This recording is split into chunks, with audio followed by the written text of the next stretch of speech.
How can a man live as a better version of himself? In a modern world, the question, how should a man live, has become increasingly ambiguous. Expectations are shifting, roles are blurring, and values are constantly being rewritten.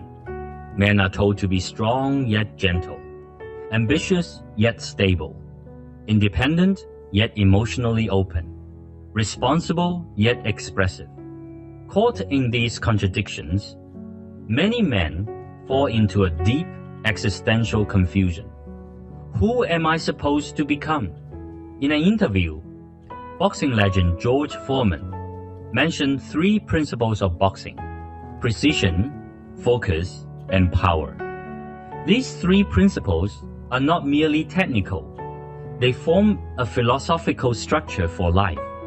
They shape the spiritual backbone of a man and outline the path toward growth, breakthrough, and maturity. This essay uses these 3 principles as its axis to explore, from a philosophical perspective, how can a man live as a better version of himself? Part 1. Precision. A man must first answer, who am I? Throughout the history of philosophy, every discussion about how to live begins with a more fundamental question. Who am I? A life without orientation is like a map without coordinates. You can work hard, but without direction, effort only accelerates your confusion. 1. True orientation is not given by society. It is chosen by you. Most men derive their sense of identity from external expectations. Parents, society, peers, cultural narratives. As a result, many live as reactive beings, wanting wealth because society equates wealth with success, wanting strength because culture equates strength with masculinity, wanting status because others equate status with worth. But philosophy teaches us authentic orientation must come from within, not from outside. Stoicism says, a man must know who he wishes to become before he can decide what he must do. Christian philosophy says, a person is created with purpose, not shaped by circumstance. Existentialism says, a man must choose himself before the world can make room for him. In other words, orientation is not about how others see you. It is about the kind of man you are willing to spend your life becoming. 2. A man's orientation must be multidimensional. A mature man does not define himself solely by money or success. A complete orientation includes at least 4 dimensions. Wealth. What level of financial freedom do I seek? Mine. What kind of inner structure do I want to cultivate? Body. What physical condition do I want to maintain? Relationships. How do I want to communicate with the world? These 4 dimensions form the totality of a man's existence.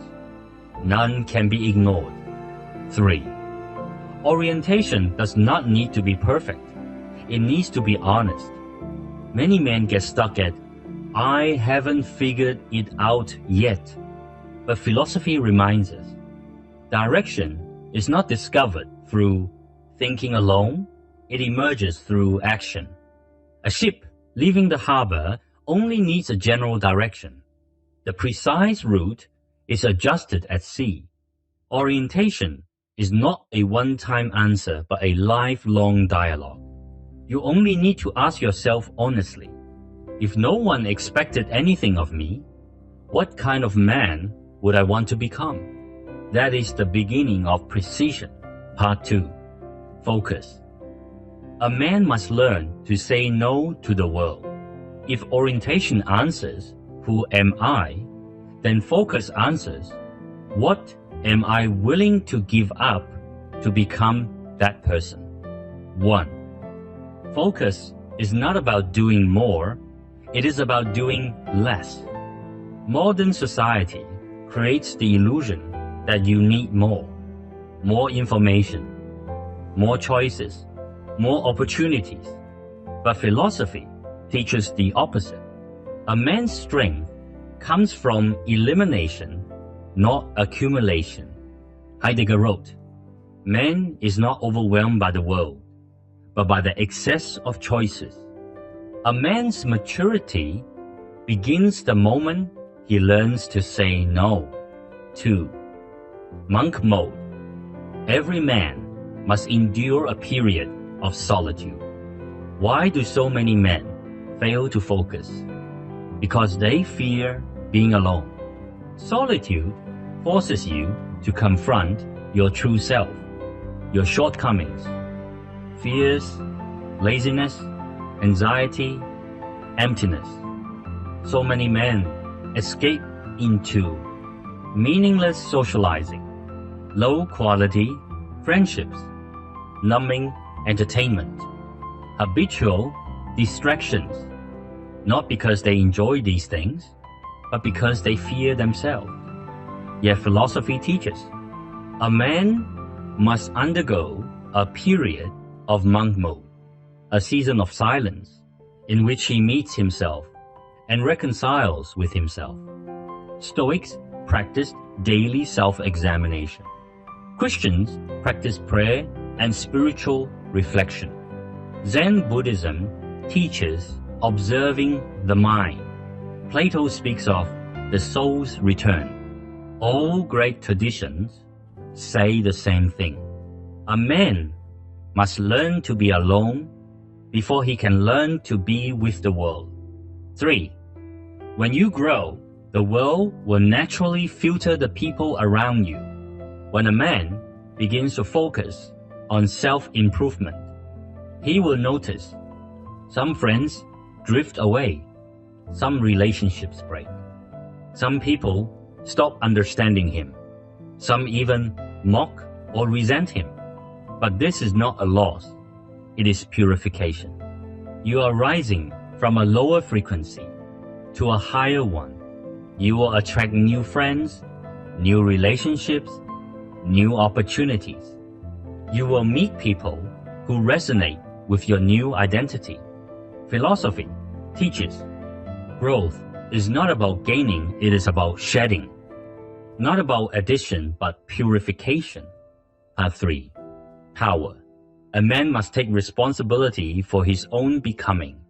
Orientation gives direction. Focus gives clarity. But only action creates transformation. 1.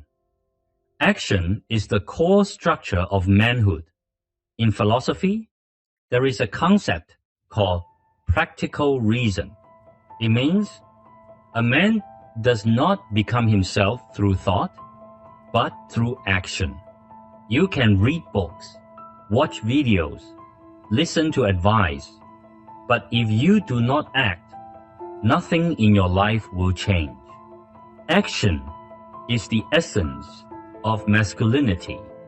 A man without action is merely a collection of ideas, not a living being. 2. No one can act on your behalf. Everything you want must be done by your own hands. No one can sweat for you in the gym. No one can build your career for you. No one can practice social skills for you. No one can face your fears for you. No one can carry your responsibilities. Philosophy teaches freedom is not doing what you want, it is accepting what you must carry. A man's strength is not measured by what he possesses, but by what he is willing to shoulder. 3. Discipline is the soul of action. There is a saying in the fitness world, abs are made in the kitchen, meaning real results come from unseen discipline, not from public effort. but from private consistency. Philosophy teaches discipline is not restriction. It is the only path to freedom. Conclusion: becoming a better man is a lifelong journey. A man does not become better through luck or through others. He becomes better through three things. Precision, knowing the man he wants to become. Focus, giving up what distracts him from that path. Power, taking responsibility for the cost of becoming that man. When you embody these three principles, you will discover you no longer need to chase society's definition of success. You naturally become the man you yourself respect. And that is the deepest freedom a man can attain.